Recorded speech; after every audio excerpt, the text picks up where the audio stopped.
Ada paham dari Ustadz ya, balik lagi di video tersebut ya Ustadz ya, yang mengatakan bahwa lagu ini tidak dihalalkan. Nah, terus ada pemusik-musik lah, gimana kita bikin lagu nyari uang dari sini?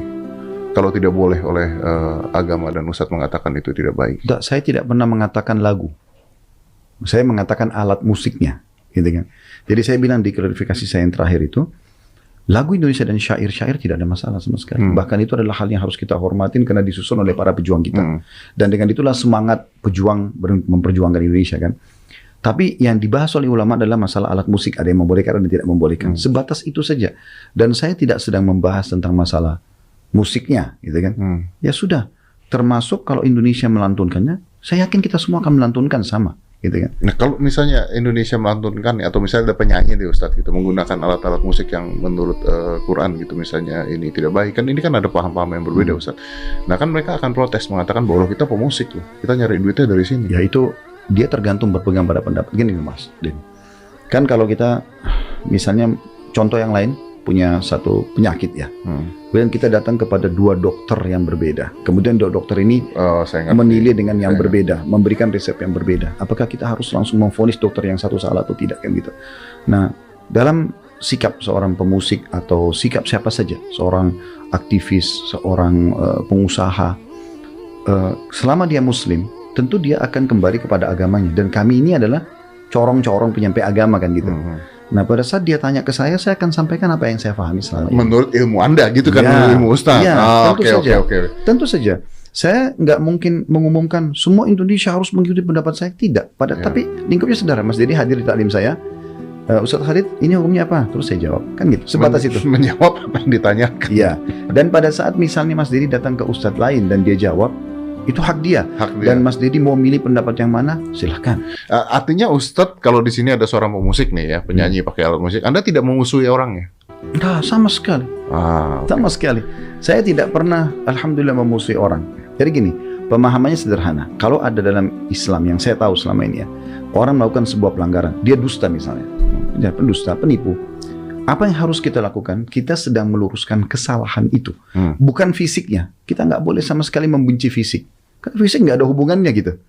Tapi sikap dia dan sifat dia yang pendusta itu yang kita perangi. Tanda kutip ya diperangin sini. Artinya kita luruskan, kita nasihatin itu pun dengan apa yang Allah sampaikan dalam Al-Quran. Artinya Ustadz tidak akan marah-marah ketika misalnya contohnya ada pagelaran musik dengan alat musik. Anda tidak akan datang ke sana marah-marah. Bisa dicari Mas Didi. Kira-kira saya pernah nggak datangin counter musik atau ini saya mengatakan ini nggak boleh loh, haram. Saya nggak pernah ikut-ikutan begitu. Kami cuman sebatas di pengajian kami, apa yang kami fahami kami jawab. Oke, saya paham. Kalau misalnya ada orang mengatakan bahwa misalnya sampai kan itu Ustadz dibahasnya sampai ke gaya berpakaian dan sebagainya. Kalau orang tidak mau ikuti gaya berpakaian Anda, tidak mau jenggotan, tidak apa-apa juga artinya kan? Itu hak dia. Haknya dia. Hak dia pribadi. Saya gini Mas Didi, kan saya belajar nih. Maka saya sampaikan kalau berjenggot itu adalah sunnah Rasulullah. Karena beliau memelihara jenggot dan beliau menyampaikan kepada umatnya, cukurlah kumis, pelihara jenggot. Sudah, tugas saya menyampaikan. Apakah saya punya kewajiban untuk memaksa orang? Nggak sama sekali. Atau saya punya keinginan? Sama sekali nggak pernah. Makanya saya nggak pernah pribadi muter, bawa masa ke satu tempat. Misal contoh tadi masalah musik. Saya nggak pernah sama sekali bawa jemaah saya yang bisa ribuan orang langsung ke satu karaoke. Nih, haram nih, berhentikan. Saya nggak pernah lakukan. Kenapa tidak pernah, Ustaz? Ya, bagi saya sudah menyampaikan. Di sana saja selesainya? Iya. Kan saya mengatakan saya tahunya ini nggak boleh. Udah. Tapi kalau orang tetap mau lakukan, dan dia, apalagi dia berpegang pada ada ustadz lain yang menyampaikan, hak dia. Kita kan negara demokrasi. Ya. Oh, berarti Anda mendukung negara demokrasi, berpikir demokrasi. Hanya saja Ustadz menyampaikan apa yang Anda tahu di pendidikan yang Anda dapatkan, gitu benar ya Ustadz ya? Ya, masalah nanti orang terima tidak terima, itu hak dia. Ya. Hak dia, tidak mungkin kita memaksakan, gitu kan? Dan itu sudah subhanallah. Kita ambil contoh YouTube deh, Mas Didi kan YouTuber, Masya Allah ini. Jadi kenapa YouTube itu meletakkan jempol atas dan jempol bawah? Walaupun konten kita sudah sangat bagus, Mas, pasti ada yang begini. Enggak semuanya begini. Artinya nggak mungkin kita mau narik manusia ini semuanya sama dengan kita, ya. Dan tidak mungkin juga tidak ada yang kontra. Jadi harus ada pro kontra.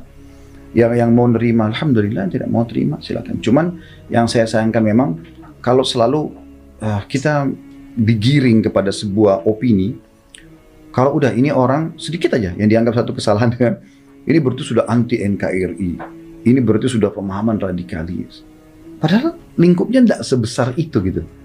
Saya bicara lingkup di pengajian saya dan orang sedang bertanya. Dan betul-betul memang kita bicara bukan globalnya. Masalah lagu Indonesia Raya tadi sebatas itu saja. Dia di sekolah dan pada waktu itu. Oke, saya begitu. Mungkin besok orangnya akan datang mengatakan, misalnya dia bertanya lagi, Ustadz, anak saya kemarin ikut Indonesia Raya. Oh, silahkan. Saya akan katakan itu pasti. Saya tidak katakan, kan kemarin sudah saya jawab, Pak. Karena kan kasuistik dan kondisi, tergantung kondisi. Mirip dengan orang kalau sholat, dia nggak bisa berdiri. Aduh, dia duduk. Dia nggak bisa duduk, dia berbaring. Ya kan? Dia lupa, dia kerjakan kapan dia ingat. Kan ada solusi-solusi gitu. Nah, seperti itu kurang lebih. Jadi, kita memberikan solusi pada saat itu aja sebenarnya. Pada saat itu. Oke, menjawab pertanyaan ya. Tapi saya menarik di sini. Artinya, kalau kita tarik yang paling sederhana aja deh. Misalnya yang dari dulu pasti permasalahan adalah misalnya berhijab, tidak berhijab gitu. Ustadz akan mengajarkan berhijab, tapi Anda tidak akan marah-marah pada orang tidak berhijab intinya. Begitu intinya ya? Iya, pasti. Mustahil kita akan marah. Karena gini, saya berprinsip gini Mas Edi. Tolok ukur hidup kita itu tolok ukur kehidupan Nabi Muhammad SAW. Beliau pada saat hidup itu ada 4 golongan manusia pada saat itu. Yang pertama, saya langsung mulai dulu dari orang-orang Yahudi.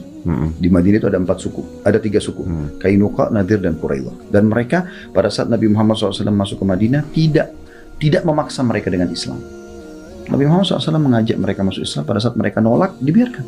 Karena Allah bilang dalam Al-Quran, la ikraha fid din. Gak ada paksaan dalam agama. Tugas kita menyampaikan, orang terima alhamdulillah, tidak terima ya sudah. Kan? Tidak ada paksaan. Itu Nabi SAW sudah ajarkan kita bermuamalah dengan cara itu. Yang kedua, ada orang-orang fasik. Fasik ini kayak orang yang jauh dari agama gitu Mas. Jadi dia masih berzina, masih berbohong, masih segala macam. Itu di zaman Nabi ada. Dan mereka lihat Nabi, mereka tahu wahyu sedang turun. Tapi Nabi mengajarkan kita bagaimana bermuamalah dengan mereka. Kalau yang nampak dari kemungkaran mereka nyata, misalnya mereka berzina terus ketahuan gitu ya.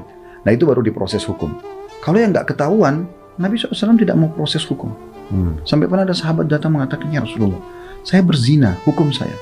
Nabi lagi tatapan wajah sama dia langsung beralih. Nabi mengatakan, mungkin kau hanya menciumnya. Terus dia datang lagi, ya Rasulullah, saya udah berzina. Nabi balik lagi, buang muka dari dia gitu. Mungkin kau hanya memeluknya. Jadi Nabi coba alihkan, kamu kalau buat dosa, kamu nggak ketahuan, pergi tobat gitu loh. Ya tobat aja udah gitu ya. Nggak ada pengakuan dosa, nggak ada, itu nggak ada dalam Islam. Tapi karena dia tetap ngotot, barulah kemudian dia berikan kesaksian terhadap dirinya sendiri, lalu kemudian Nabi SAW hukum. Tapi ini cara Nabi bermuamalah, gitu kan. Nabi nggak pernah datang ke rumah orang-orang, kamu sudah sholat belum? Kamu berbohong nggak? Kamu berzina, ini istrimu atau bukan? Nabi nggak pernah begitu. Yang nampak depan mata salah diluruskan. Yang tidak nampak ya udah nggak dihakimin, kan gitu. Nah itu metodenya.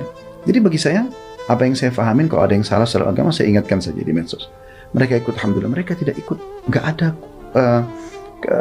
selain kemampuan juga wewenang saya untuk datang kemudian memaksa orang itu. Yang ketiga itu ada orang-orang munafik di zaman Nabi. Jadi mereka ngaku Islam, tapi mereka tuh selalu menusuk Islam. Jadi apapun yang Nabi putuskan pasti diserang, gitu. Orang Nabi ngajak pergi berperang nih, perang Tabuk. Untuk apa keluar panas-panas? Muhammad ini ngajak kita perang untuk apa sih gitu loh. Jadi mereka protes gitu. Nabi SAW pernah kehilangan unta. Kemudian ada satu orang munafik mengatakan, masa sih ini orang mengaku sebagai Nabi, tapi nggak tahu untanya hilang di mana gitu.